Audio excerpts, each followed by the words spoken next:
viver intensamente. Na realidade é que todo mundo mais deseja ter uma vida plena, uma vida completa. Mas, por que nós fazemos o que nós fazemos? Todos sabem o que eu estou falando. Aquilo que eu não deveria fazer, eu faço. Pode ser aquela fritura que eu sei que não é para comer. Ou aquele relacionamento que eu deveria preservar. Ou às vezes uma conduta, uma palavra que eu sei que vai contra os meus valores, a minha ética. E de repente eu falo, de repente eu faço. E na realidade não é que falta senso de julgamento correto.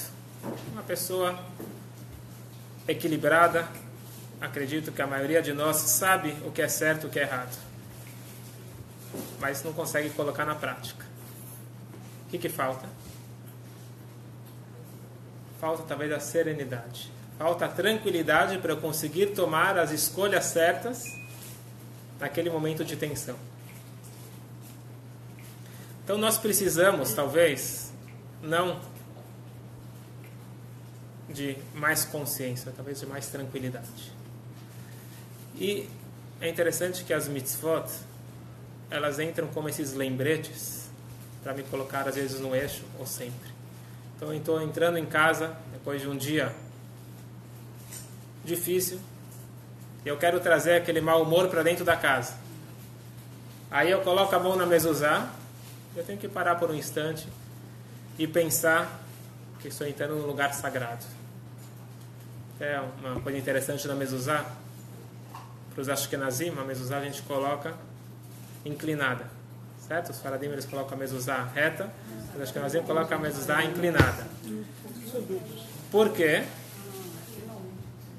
Por que se coloca inclinada? Porque na lei judaica tem duas opiniões como que se deve colocar a mezuzá, ou na vertical ou na horizontal. Na dúvida, você coloca no meio. Então, é uma boa reflexão para você fazer quando você entra em casa. Então, tem a minha opinião, a opinião do meu cônjuge, a gente vai chegar no meio termo.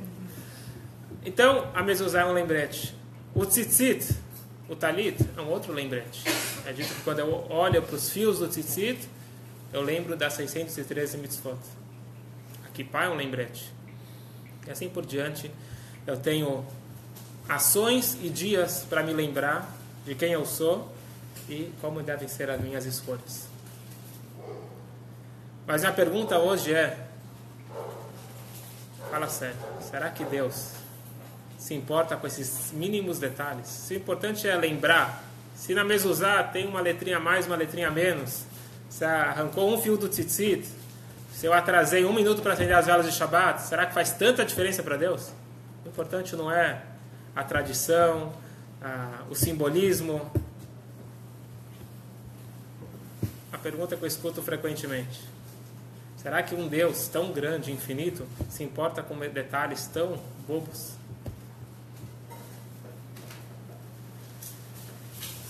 Eu acho que essa pergunta ela surge quando nós não entendemos o que são as mitzvot, ou eu diria mais, nós não entendemos essa palavra que assusta muitos, Deus. O que quer dizer Deus? Tem pessoas que ficam assustadas com essa palavra, uma palavra muito forte.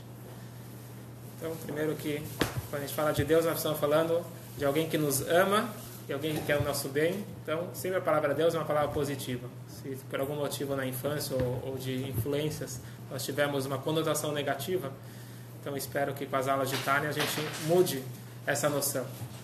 Mas, qual que é a nossa visão de Deus? Então, tem aquela visão infantil. Quando eu falo infantil, não é só de idade, é alguém que não evoluiu o seu conhecimento judaico. Para a criança, ela sabe que tem o pai dela, que é mais forte do que ela. Depois tem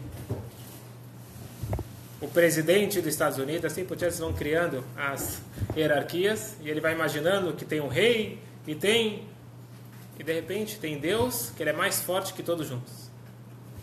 Na cabeça da criança, Deus é uma pessoa muito forte, um ser muito forte, mas também tem as suas limitações. Ele é muito mais forte de todas as pessoas que ele conhece, mas ele também acha que tem algum momento que lá acaba a força divina. E de certa forma, todos nós passamos por momentos onde a gente se comporta dessa forma. Se eu faço algo em algum lugar ou em algum momento que eu sei que a Hashem não quer, então inconscientemente eu estou achando que Deus não está me vendo naquele momento. Certo? Tinha um grande mestre que antes de falecer ele chamou seus alunos e queria dar uma brachá para eles. Falou: eu quero que vocês tenham respeito a Deus igual que vocês tenham respeito a mim. E aí os alunos falaram: Rebbe, capricha mais nessa brachá. Só isso? Respeito a Deus igual respeito a um ser humano? Não. Alevai, tomara. Quando você faz uma coisa errada e tem uma pessoa que você respeita perto, você não quer que ela veja. Então você vai se controlar. Então se eu tiver essa consciência que Deus está comigo a todo momento, então eu teria um comportamento diferente. Teria essa consciência, isso vai mudar e vai impedir de eu tomar as decisões erradas que eu comecei. Então, isso é enxergando Deus limitado. Então, a pessoa cresce, evolui, e ela chega à conclusão que não, Deus não é limitado. Deus é ilimitado. Ele está em todos os lugares. Tá certo? Tá certo? Todo mundo concorda? Tá errado.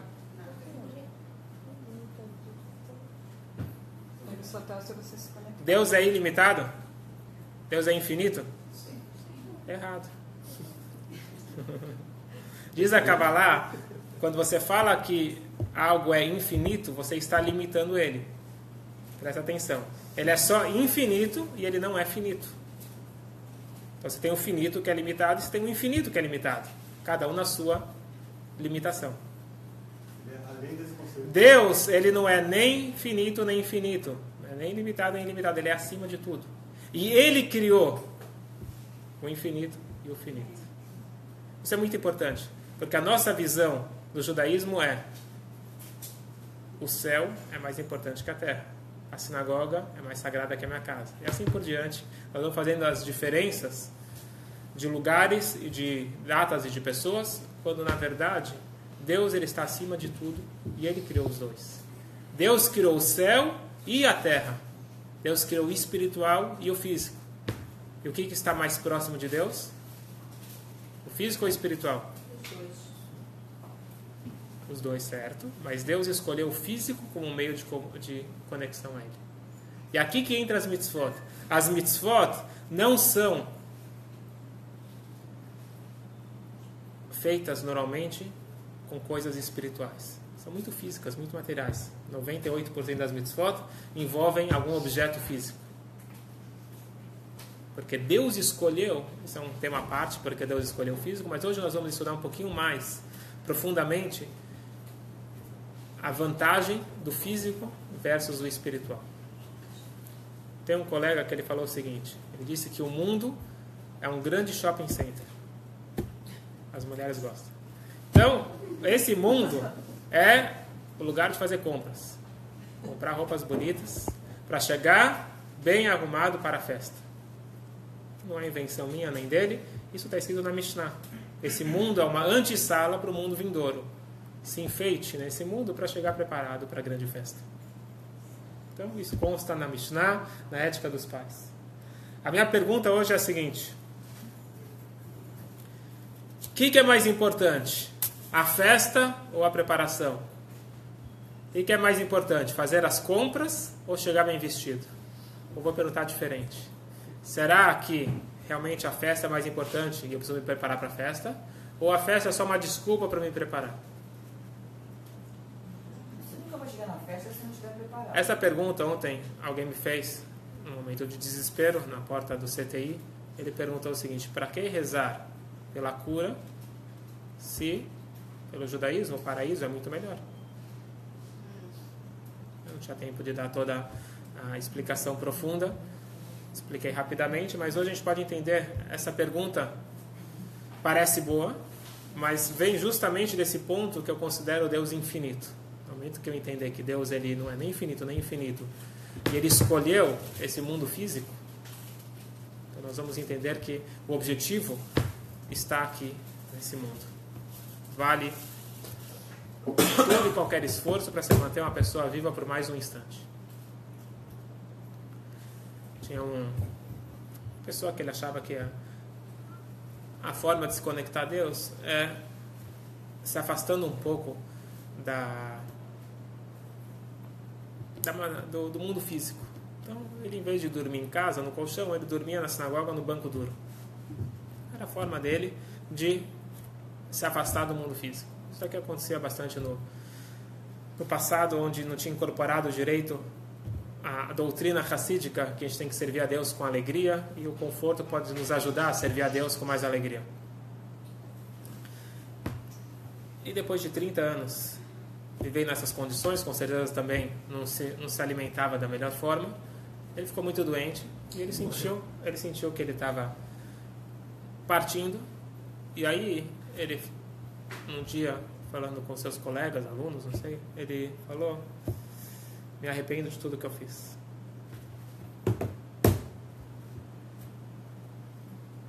Todos esses 30 anos de serviço e de esforço para me conectar a Deus não vale um dia a mais de eu colocar o tefilim. Então, toda a minha elevação espiritual não se compara a uma mitzvah física. Então, a gente vê que todo o meu sentimento, e seja meditação, concentração, conexão, o que for espiritual, não se compara a uma ação física que Hashem pediu. Mas os Hassidim, eles comentam sobre essa história, que para alguém realmente apreciar isso, precisa dormir 30 anos no banco da sinagoga. Então, para alguém conseguir sentir o valor de uma mitzvah, a gente fala, mais uma mitzvah. É dito que Rabbi Levi Yitzchak de Barditchev, colega do Alter Rebbe, grande defensor do povo judeu, na noite de Sukkot, ele não dormia. Como ele vai conseguir dormir? Que ele sabe que amanhã de manhã ele vai conseguir fazer a brachá do Lulav e do Etrog. Faz um ano que ele não faz essa mitzvah. Ele não conseguia dormir de tanta emoção. E um dia até ele colocou a mão pelo vidro. O Etrog está dentro de um armário de vidro, ele se machucou. De tanta emoção que ele ia poder cumprir uma mitzvah no campo físico. Então o mundo é um shopping center. O mundo é o momento de fazer compras. E olha que fácil. Olha que fácil. Você pegou e deu uma moeda para um pobre, fez uma mitzvah. Você colocou uma mezuzá na tua casa, acendeu as velas de Shabbat, colocou um pedaço de couro no teu braço, estudou um pouco de Torá. São coisas tão fáceis. Você faz pequenas mitzvot, pequenos atos, e você está trazendo para esse mundo nada mais, nada menos que a luz infinita. E é o que eu quero explicar um pouquinho. Vamos entender. Por que Deus colocou a nossa alma aqui nesse mundo? Então Deus, ele quer pessoas físicas, limitadas, conectadas ao infinito, por nosso esforço. Como que se conecta finito e infinito? Alguém aqui entende matemática? Em que momento os números passam do finito para o infinito? 1 milhão, 1 trilhão, em que momento passa para o infinito? Podem responder.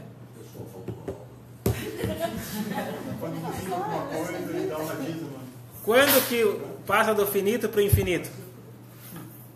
Nunca. Nunca. Não existe passar do finito para o infinito. Não existe encontro entre o finito e o infinito. Então, como que pode eu, uma pessoa física, de corpo físico, me conectar a essa luz espiritual que nós chamamos na Kabbalah Or Ein Sof, a luz infinita? Então, nós queremos trazer a luz infinita para o mundo finito. Aqui entra as mitzvot.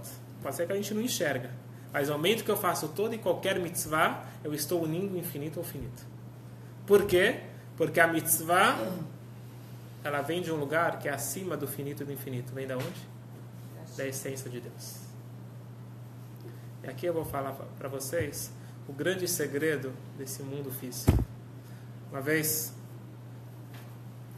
estava na Austrália, tem um grande Hassid, que ele já está lá, não sei, mais de 60 anos. Não sei se ele está vivo ainda. Rabino Serebransky. Ele foi um dos primeiros enviados, nem me lembro se foi do Rebbe anterior, para a Austrália. Então, 60 anos atrás, a Austrália é um lugar deserto, físico e espiritual. O judaísmo não tinha nada e fisicamente acho que também não estava tão desenvolvido como que é hoje. Ele era russo. Então, para ele sair da Rússia para a Austrália não foi um grande contraste. Mas a esposa dele era americana. Morava lá, perto da sinagoga do Rebbe. Sair de Nova York para ir morar na Austrália, ela sentiu a diferença. Não tinha leite kasher, provavelmente não tinha carne kasher, não tinha nada. E não tinha amigas, não tinha sociedade, não tinha os meios de comunicação que nós temos hoje. Então ela estava isolada. Passou alguns meses, passou um ano, ela falou para o marido, não dá. Quero voltar para Nova York.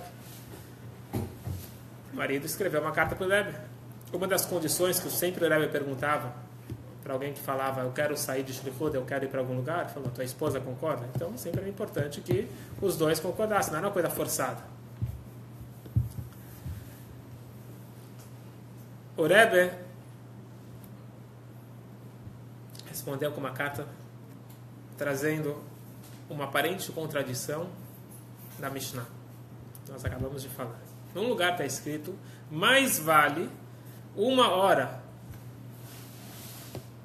nesse mundo, uma hora de boas ações nesse mundo, que todo mundo vindouro. Na verdade, quando eu falo uma hora, quer dizer um momento. Mais vale um momento, uma mitzvah, vale mais do que todo mundo vindouro. Sabe o que quer dizer o mundo vindouro?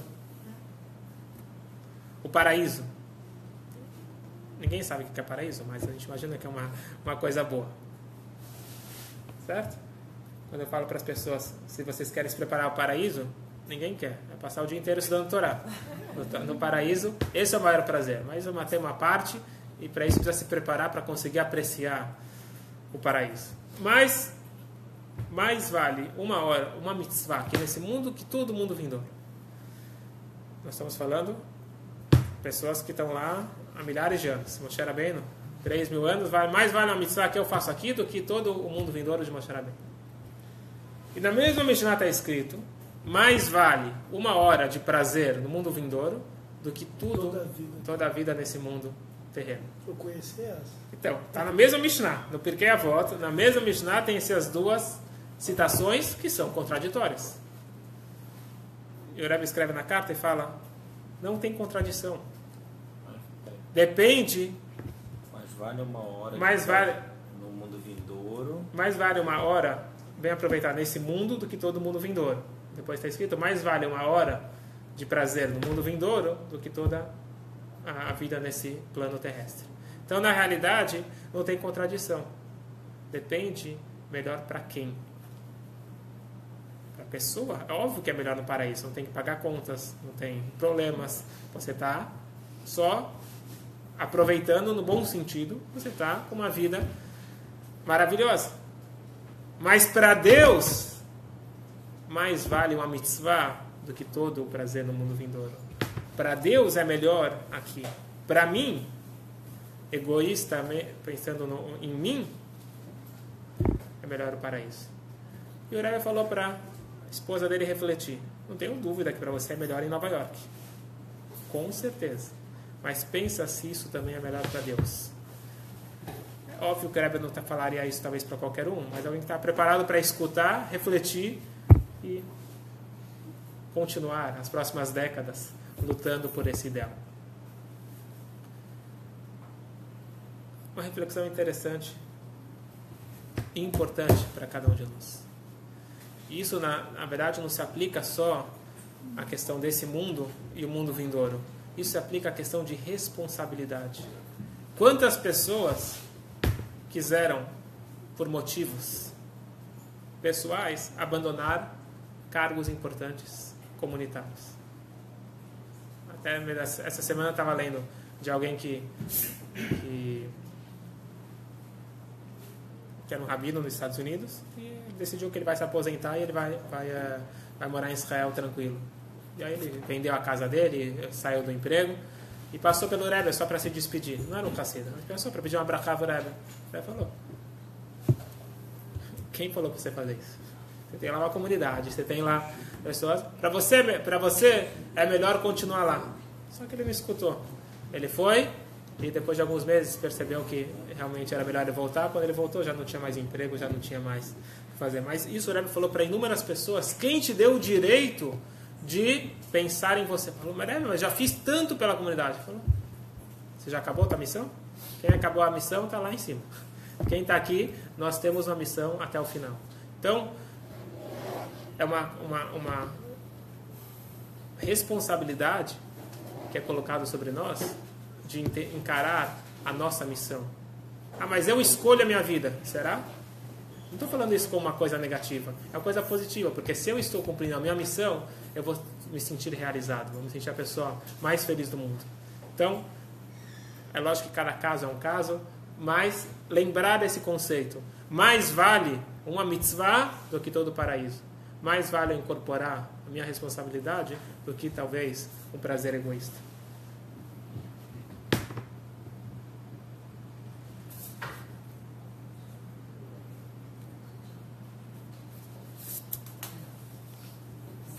Uma vez os alunos do Maggid, o Maggid Mezrit era o professor do Alter Rebbe. Então, o autor do Tânia, ele resolveu visitar Mezrit. Antes de ele se tornar aluno, ele estava na dúvida. Ele decidiu que ele precisava ter um mestre. Ele tinha 20 anos, já sabia todo o Talmud, já sabia praticamente todo o judaísmo, toda a Torá, de cor e salteado. Era um gênio, respeitado por todos, e não só judaísmo. Ele era respeitado por astronomia e várias outras áreas, matemática. E aí ele decidiu que ele precisava de um mestre. E ele chegou numa encruzilhada. Tinha duas opções. Ou ele iria para Vilna, onde era o centro do Talmud da época, ou ele iria para Mezrit, onde eram os Hassidim. Ele não era um Hassid. E na dúvida ele falou o seguinte: estudar eu já sei um pouquinho. Um pouquinho eu já sei. Agora rezar eu preciso aprender. Então ele decidiu ir lá para os Hassidim, que eram conhecidos por se dedicarem mais tempo à reza.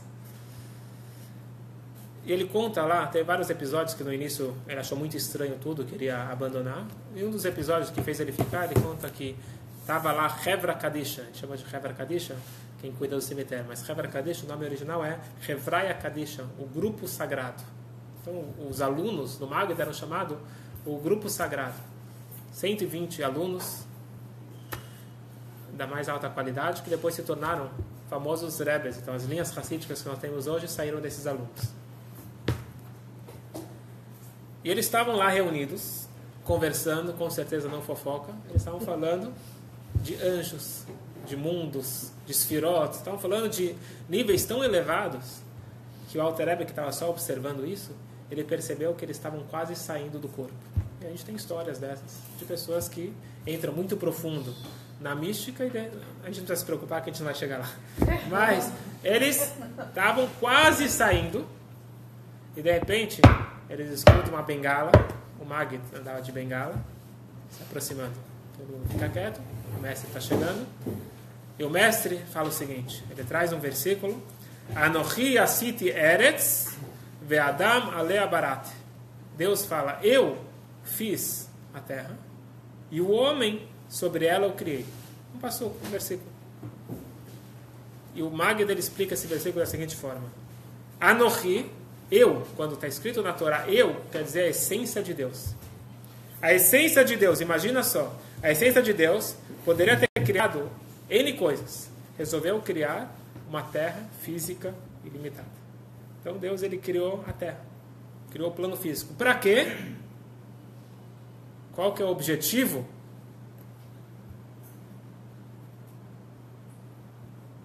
Esse mundo físico. Ter um homem, Adão, e para que esse homem está na terra? Barate. Barate quer dizer eu criei, mas também Barate, se você inverter as letras, vai formar Tariach, 613. Por que Deus criou esse mundo físico? Para colocar o homem. E por que o homem está aqui? Para cumprir as mitzvot. Por mais elevado que seja todos os mundos espirituais, o objetivo é aqui. E com essa frase, o mestre trouxe todos os alunos de volta para a realidade, para o corpo. Então, dessa história, desse episódio, o Alter Rebbe entendeu o que era o Hassidismo e ele decidiu ficar. Ele falou, eu vi aqui duas coisas interessantes. Primeiro, a vontade de se conectar à essência de Deus dos alunos. E, ao mesmo tempo, a consciência e a responsabilidade de fazer o objetivo divino. E precisa dos dois. Que nem o Rebbe fala sobre seus emissários, seus shluchim. A vontade de querer voltar para estar perto do Rebbe é válida e é necessária. Você não pode se acostumar. Não, eu já estou bem aqui, eu não preciso mais voltar. Tenho que querer voltar e, ao mesmo tempo, querer ficar. Então, as duas vontades contraditórias têm que funcionar ao mesmo tempo. Então, mesma coisa, eu tenho que querer sair desse mundo físico para estar mais próximo de Deus. Mas, ao mesmo tempo, lembrar que a essência de Deus está justamente nesse plano físico. A Kabbalah fala uma coisa bastante interessante, que essência está no físico, revelação está no espiritual. Não existe o acessar a essência a não ser através de algo físico.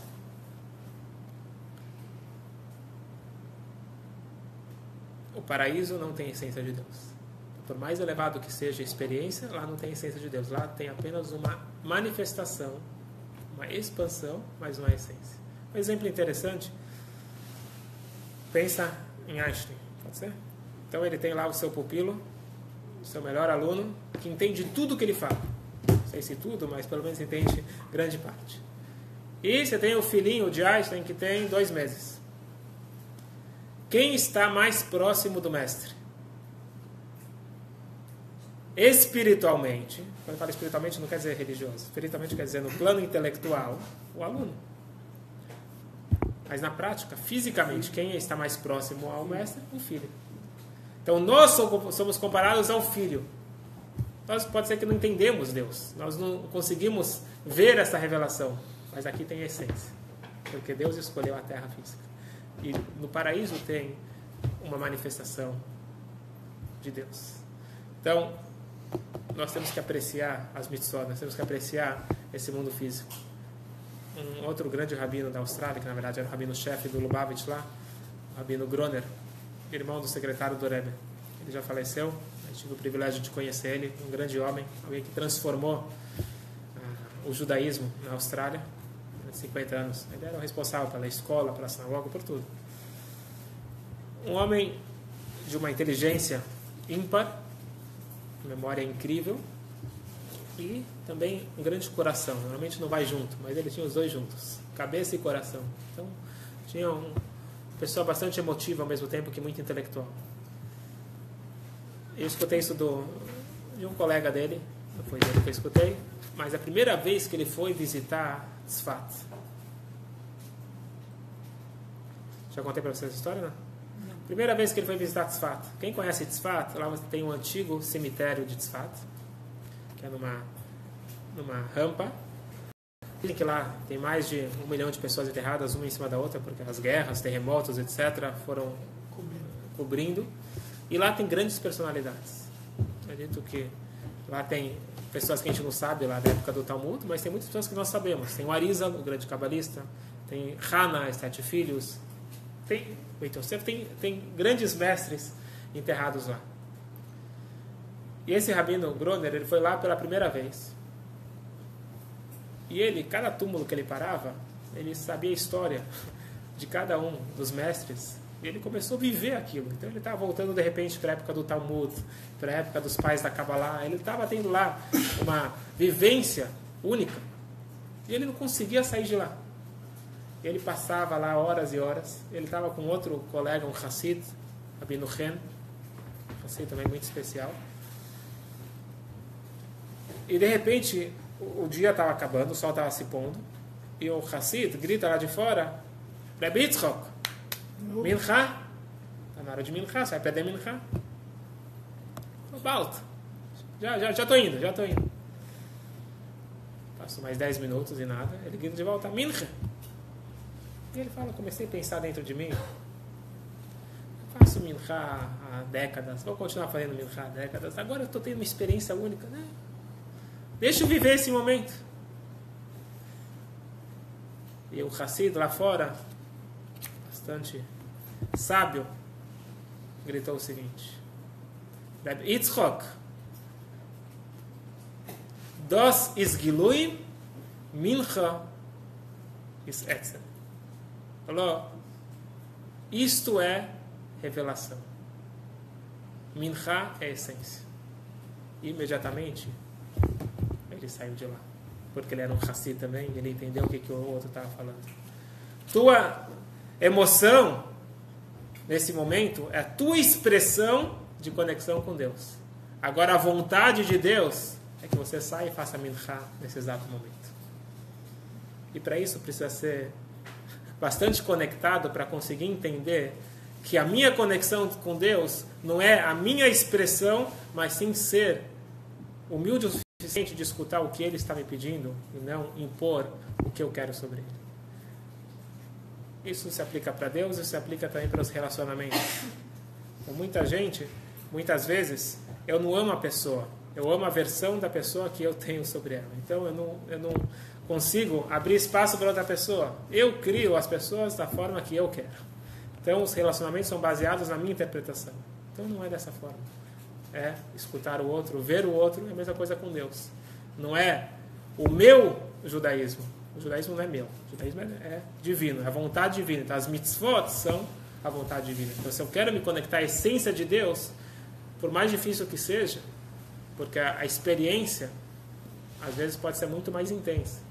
Então, ele estava vivenciando lá os justos que estavam revivendo na memória dele. Mas aquilo não era a essência. Aquilo era uma expressão própria. Agora a gente consegue ver, voltando um pouquinho, da importância dos detalhes. Por que é importante aquele mínimo detalhe? Porque uma pequena letrinha faz toda a diferença. Por que Deus ele quer exatamente dessa forma? Se não for dessa forma, não vale nada. Olha só, a gente está condensando uma luz infinita dentro de algo finito. Uma coisa incrível que só Deus pode fazer. Ele colocou a vontade dele dentro daquele horário, daquelas medidas, daqueles detalhes técnicos.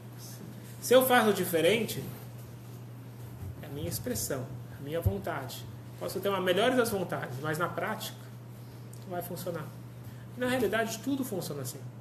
Então, um aparelho não vai funcionar de boa vontade. Se você não apertar o botão certo, não vai funcionar. Se você mandar um e-mail com a letra errada, você pode ter as melhores das intenções, não vai chegar. E assim por diante. Então tudo a gente sabe que tem, Deus os livre, no corpo humano, só um pequeno detalhe mudou lá. Esse pequeno detalhe pode acabar com tudo. Isso que a gente fala todo dia. Quando a gente sai do banheiro, a gente agradece a Deus que os buracos, os orifícios que tem que estar fechados estão fechados, que tem que estar abertos estão abertos. Porque se um fechar e o outro abrir, então tudo é exato. E essa corrente de luz infinita para o finito também é exata. Então se eu mudar um pouquinho, não vem. Pode ser que aquilo foi de propósito, pode ser que a minha intenção é boa, mas na prática a conexão está cortada. Fala. Mas Deus, Ele não espera da gente, Ele não julga a gente com bondade. E aí, por exemplo, eu não tenho certeza qual é o método de colocar o tefilim, se é o shima assim, se é o shima assim, se é costume separadi, se é costume ashkenazi. Então é melhor não colocar, já que não vai valer do mesmo jeito? Ou é melhor tentar colocar daquela forma? Ótimo. Então eu perguntou, então, é melhor, detalhes também. Se tem tantos detalhes, melhor não fazer. Então, primeira coisa, o exemplo que você deu realmente são detalhes. Porque costumes diferentes, isso daqui não invalida a mitzvah. Agora, se a pessoa... O que é uma pergunta? O que é melhor? Fazer a mitzvah certa ou é melhor fazer a mitzvah errada ou não fazer? É fácil a resposta. É melhor fazer certo. Então, se eu não sei fazer certo... então, eu tenho que aprender. Então, pode ser que no começo eu vou errar. E faz parte. E a gente não está falando aqui se é julgado, não julgado, castigado. Não é esse o ponto. É lógico que eu tenho que me esforçar para fazer o meu melhor e Deus ele sabe o meu melhor. Mas na prática, eu tenho que fazer da forma correta. E para isso eu tenho que estudar. E para isso eu tenho que me empenhar para fazer da forma correta. Agora falar para mim, o que importa é a intenção, a gente sabe que no mundo não funciona assim. Você tem intenção de trabalhar, não funciona. E assim por diante. Você tem que fazer na prática. Então, o caminho para se conectar a Deus tem 620 túneis de luz infinita que descem para esse mundo. São as 613 mitzvot da Torá e as 7 mitzvot dos nossos sábios. São 620 canais que a gente pode trazer a luz infinita para esse mundo finito.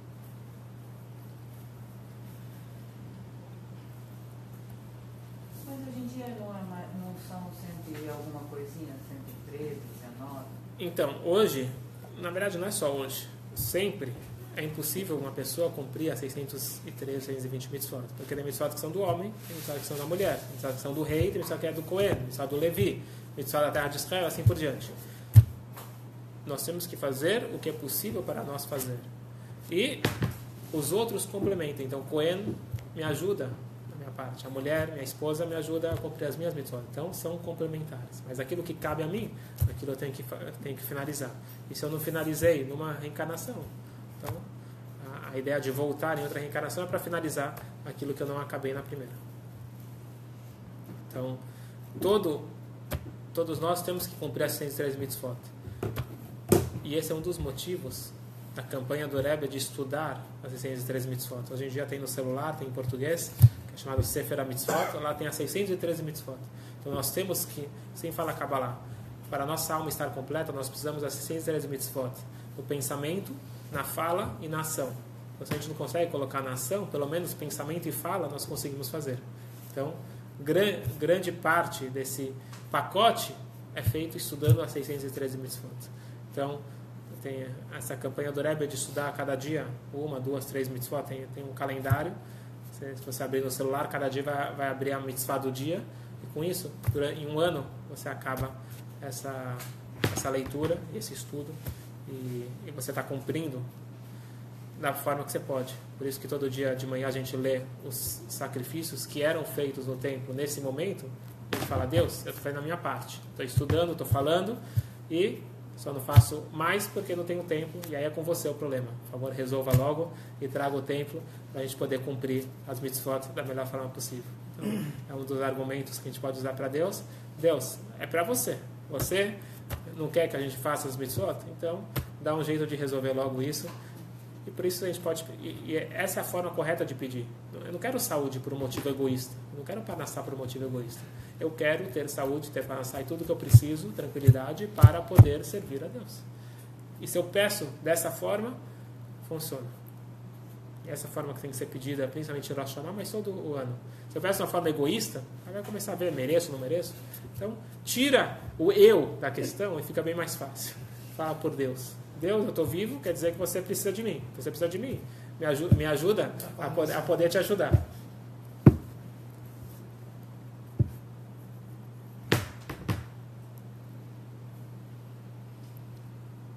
Eu falei muito das mitzvot. Só que agora vai entrar algo mais forte que as mitzvot. É o estudo de Torá. A Kabbalah diz que as mitzvot elas formam um escudo, uma roupa. Então a gente falou que a gente está aqui para comprar roupa, para poder chegar bem apresentado no mundo vindouro. Quais são as roupas? As mitzvot. Cada mitzvah que eu faço, ela se torna uma camada de proteção. E na verdade, quando eu falo camada de proteção, não é só que bloqueia essa luz infinita. Ela é um filtro. Se você quer enxergar um sol muito forte, você coloca um óculos de sol. O óculos de sol não é para bloquear o sol, é para possibilitar você enxergar. As mitzvot, elas são filtros para eu conseguir ter acesso a essa luz infinita. Cada mitzvah é uma camada, um escudo, uma proteção, uma roupa que me ajuda, me protege, me aquece, me ilumina. Agora, mais forte do que a roupa é o alimento, que a roupa me envolve. Agora, o alimento penetra. Então, quando eu estudo o Torá, está entrando dentro de mim Deus. Estou comendo e absorvendo divindade. Um exemplo interessante que está nos Salmos, a gente fala todo dia na reza. O Salmo está falando da natureza, começa a falar do gelo, e de repente ele fala do estudo de Torá. aparentemente não tem nexo, não tem conexão entre o que o salmista está falando sobre os fenômenos da natureza e ele entra com a Torá. Eu escutei uma vez uma explicação muito interessante, que diz que a Torá, o melhor exemplo para a Torá é o gelo. Alguém fala, uma criança fala, estou com sede, estou com muita sede. Tá bom, não tenho água, pega aqui o gelo. Não quero comida, eu quero água, estou com muita sede. Calma, coloca o gelo na boca, espera um pouquinho e vai resolver. A pessoa fala, eu estou sentindo necessidade de uma coisa que me preenche. Aí você fala, vem estudar a Torá. Não é isso que eu quero. Eu preciso de uma coisa para me fazer feliz, eu não quero Torá. Então você responde para ele, coloca um pouquinho na boca. Deixa derreter, que você vai ver que é isso que tua alma está pedindo. Porque a nossa alma precisa de alimento. E o alimento para a nossa alma, então eu quero ter uma vida plena. Qual pode ser uma vida plena? Eu preciso me alimentar bem e preciso estar protegido. Eu preciso alimentar a minha alma e preciso proteger a minha alma. Como cuidar do corpo? Acredito que todo mundo sabe. Se não sabe, pode saber. Saber e colocar na prática. Agora, como cuidar da alma?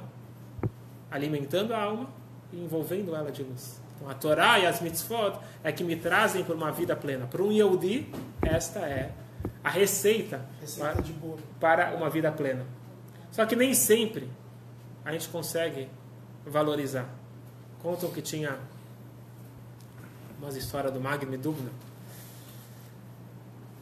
Ele conta que tinha um homem pobre que ele ouviu falar que tem um país onde tem diamantes, tem pérolas, tem todas as pedras preciosas jogadas no chão. Ninguém não dá nem valor. Isso daqui é igual o pó da terra. Falou, bom. Falou para a esposa, eu já tenho a solução para o nosso problema. É uma viagem difícil, muito tempo de viagem, um mar perigoso, mas vale a pena e depois a nossa vida vai estar resolvida para sempre. Ele chega lá e realmente ele vê. Que nem o pessoal falava, da Europa falava que nos Estados Unidos, lá as ruas são pavimentadas com ouro. Conhece? Assim que falavam. Golden Medine, o país de ouro. E alguém falou, quando eu cheguei lá, eu descobri que as ruas não são pavimentadas de ouro e quem tem que pavimentar sou eu. Então,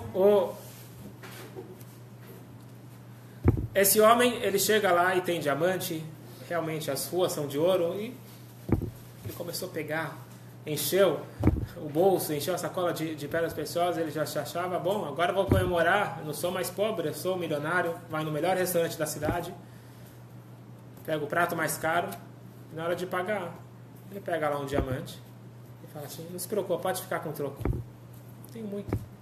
Não precisa falar que ele passou lá à noite lavando o prato para poder pagar a comida dele. Lá diamante não tinha valor. E aí ele começa a se acostumar com a nova vida. Ele era uma pessoa inteligente. Então, ele foi ver qual que era o diamante lá. O que valia muito? Ele descobriu que lá a moeda, o que tinha valor, era peixe. Mas peixe já podre. Já não sabiam mais o que era peixe como alimento. Já virou a moeda. E todo mundo está acostumado com aquele cheiro. E ele começou a investir em peixe. De repente ele tinha lá armazéns, ele se tornou um homem muito rico.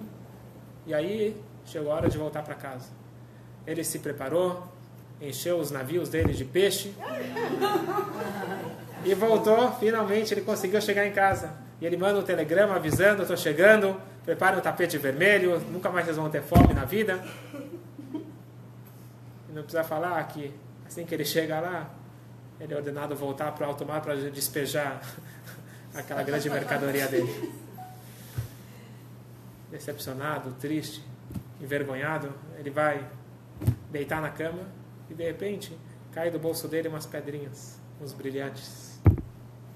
Com aqueles brilhantes ele consegue resolver a vida dele e tira a família dele daquela situação. Diz o Magni Duvna, esta é a nossa história. A nossa alma ouve falar que tem um lugar onde diamantes estão jogados na rua. Qualquer um pode abaixar e pegar. As oportunidades estão a qualquer momento de fazer as mitzvot. O que basta? Um pouquinho de esforço? Falar uma boa palavra, fazer uma boa ação, um pouco de esforço, e você vai ter esses diamantes. Só que quando chega aqui, talvez o que apreciam é peixe podre.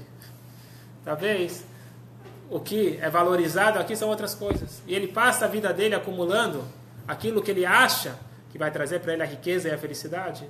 E de repente, quando está na hora dele voltar para a terra dele, voltar para o céu, ele percebe que ele acumulou um monte de peixe podre. Mas, no final das contas, todo e qualquer Yehudi tem alguns brilhantes, ou vários brilhantes. Não existe um que não faz uma mitzvah ou outra, e é isso que garante para ele a grande recompensa no mundo vindouro. Mas nós não estamos preocupados com a recompensa, nós estamos preocupados com viver plenamente essa vida. Agora, viver plenamente é quando eu paro de me sentir. Já perceberam que quando você sente alguma parte do teu corpo, sinal de doença. Estou sentindo a cabeça, estou sentindo o braço. Uma pessoa saudável não se sente. Espiritualmente também. Uma pessoa saudável é aquela que não fica focada no seu ego. Essa é a pessoa saudável. E para finalizar, uma história na Guerra do Líbano. Então, a gente sabe que os Bachurim, os jovens do Lubavitch, eles estão sempre procurando oportunidades para os outros fazerem mitzvot, e não como que alguns acham que é para a gente ganhar nosso paraíso, porque o Rebbe colocou a responsabilidade não só para os alunos dele, para todo e qualquer Yehudi é responsável pelos outros. Então, se eu posso incentivar alguém a fazer uma mitzvah, é meu dever. Então, só que eles têm uma forma de ir atrás. Então, lá em Israel, na verdade, a campanha do Tefilin, ela começou antes da Guerra dos 6 Dias para proteger os soldados de Israel. Então, interessante saber que quem quer proteger e ajudar Israel, mais efetivo do que postar no Facebook é colocar o Tefilin e fazer os outros colocar o Tefilin. Porque o Tefilin é uma proteção espiritual, e o Rebbe lançou essa campanha um pouquinho antes da guerra, já prevendo, e disse que isso ia proteger o povo judeu. E essa campanha começou com soldados, depois se espalhou para todos, e até hoje se faz uma grande campanha entre os soldados para colocar o Tefilin. E estavam lá 10 jovens, tinha um grande batalhão no meio da guerra, estavam lá entre treinos. E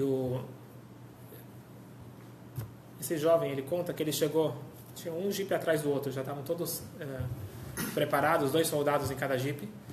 Ele chegou lá no primeiro jipe e ofereceu para colocar o Tefilin. O primeiro soldado colocou o Tefilin. E o segundo soldado, quando viu ele se aproximando, ele falou para ele o seguinte: sai da minha frente, seu parasita.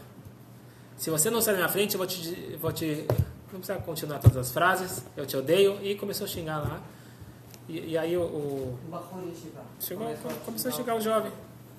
E aí o jovem meio que fez um sorriso, tentou se afastar. E nessa hora o soldado do jipe de trás falou: Rabino, vem aqui, vem logo. Eu quero colocar o Tefilin. E se eu colocar o Tefilin, Deus vai me proteger? Ele estava assim, bem nervoso, bem ansioso. Eles iam sair para mais uma missão. E o jovem respondeu: escuta, meu amigo, Deus vai te proteger independente se você coloca o Tefilin ou não coloca o Tefilin. Não se preocupe. Deus te ama e Ele quer o teu melhor. Mas se Deus já te protege de graça, então que tal fazer uma coisa por Ele? E assim que ele acaba de colocar o Tefilin naquele soldado, aquele primeiro soldado que estava xingando ele falou: ei, volta aqui, eu quero colocar o Tefilin. Ele começa a levantar a manga. E aí o jovem ficou perdido, falou: me aproxima, o que ele quer fazer comigo?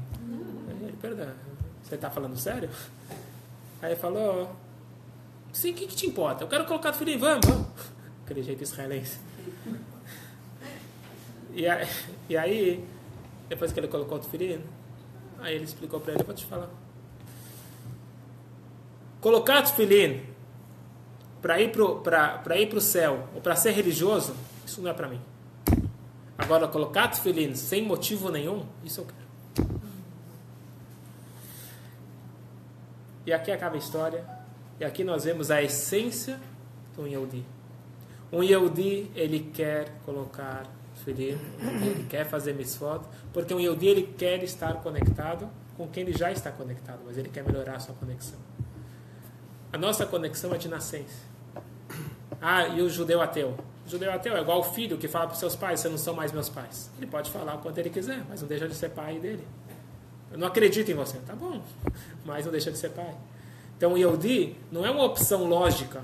Emuná não quer dizer fé. Emuná quer dizer imun, treino. Conectado você está, mas quanto você exercita para fortificar essa conexão. Então, por mais que nós queremos ir contra Deus, como alguém disse, você pode ser contra ou a favor, mas nunca indiferente. Então, o ateu é aquele que Deus incomoda muito a ele. Então, às vezes, Deus está mais presente do que aquele que está preocupado em fazer as mitzvot. Mas vamos lembrar que o objetivo é aqui na Terra. Então, como que eu posso ter uma vida plena? A primeira coisa, querendo viver. Agora, querendo viver plenamente. Como que eu vivo plenamente? Dando todas as condições para alma e corpo viverem bem. Então, não é só a alma, eu tenho que cuidar bem do meu corpo, mas eu tenho que cuidar também da minha alma. Que quando a alma ela está sofrendo, ela pede ajuda. E aí vem todos aqueles sentimentos negativos que nós conhecemos e achamos que é qualquer outro motivo, menos a falta do gelo. Mas eu coloco o gelo na boca, deixo ele derreter e ele vai me trazer uma tranquilidade. Não existe ninguém que se sente mal de estudar a Torá ou de fazer uma mitzvah. Pelo contrário, isso traz uma paz interior, traz uma tranquilidade e que todos nós possamos ter realmente muita saúde, muita tranquilidade, muita alegria e ter uma vida plena de conexão.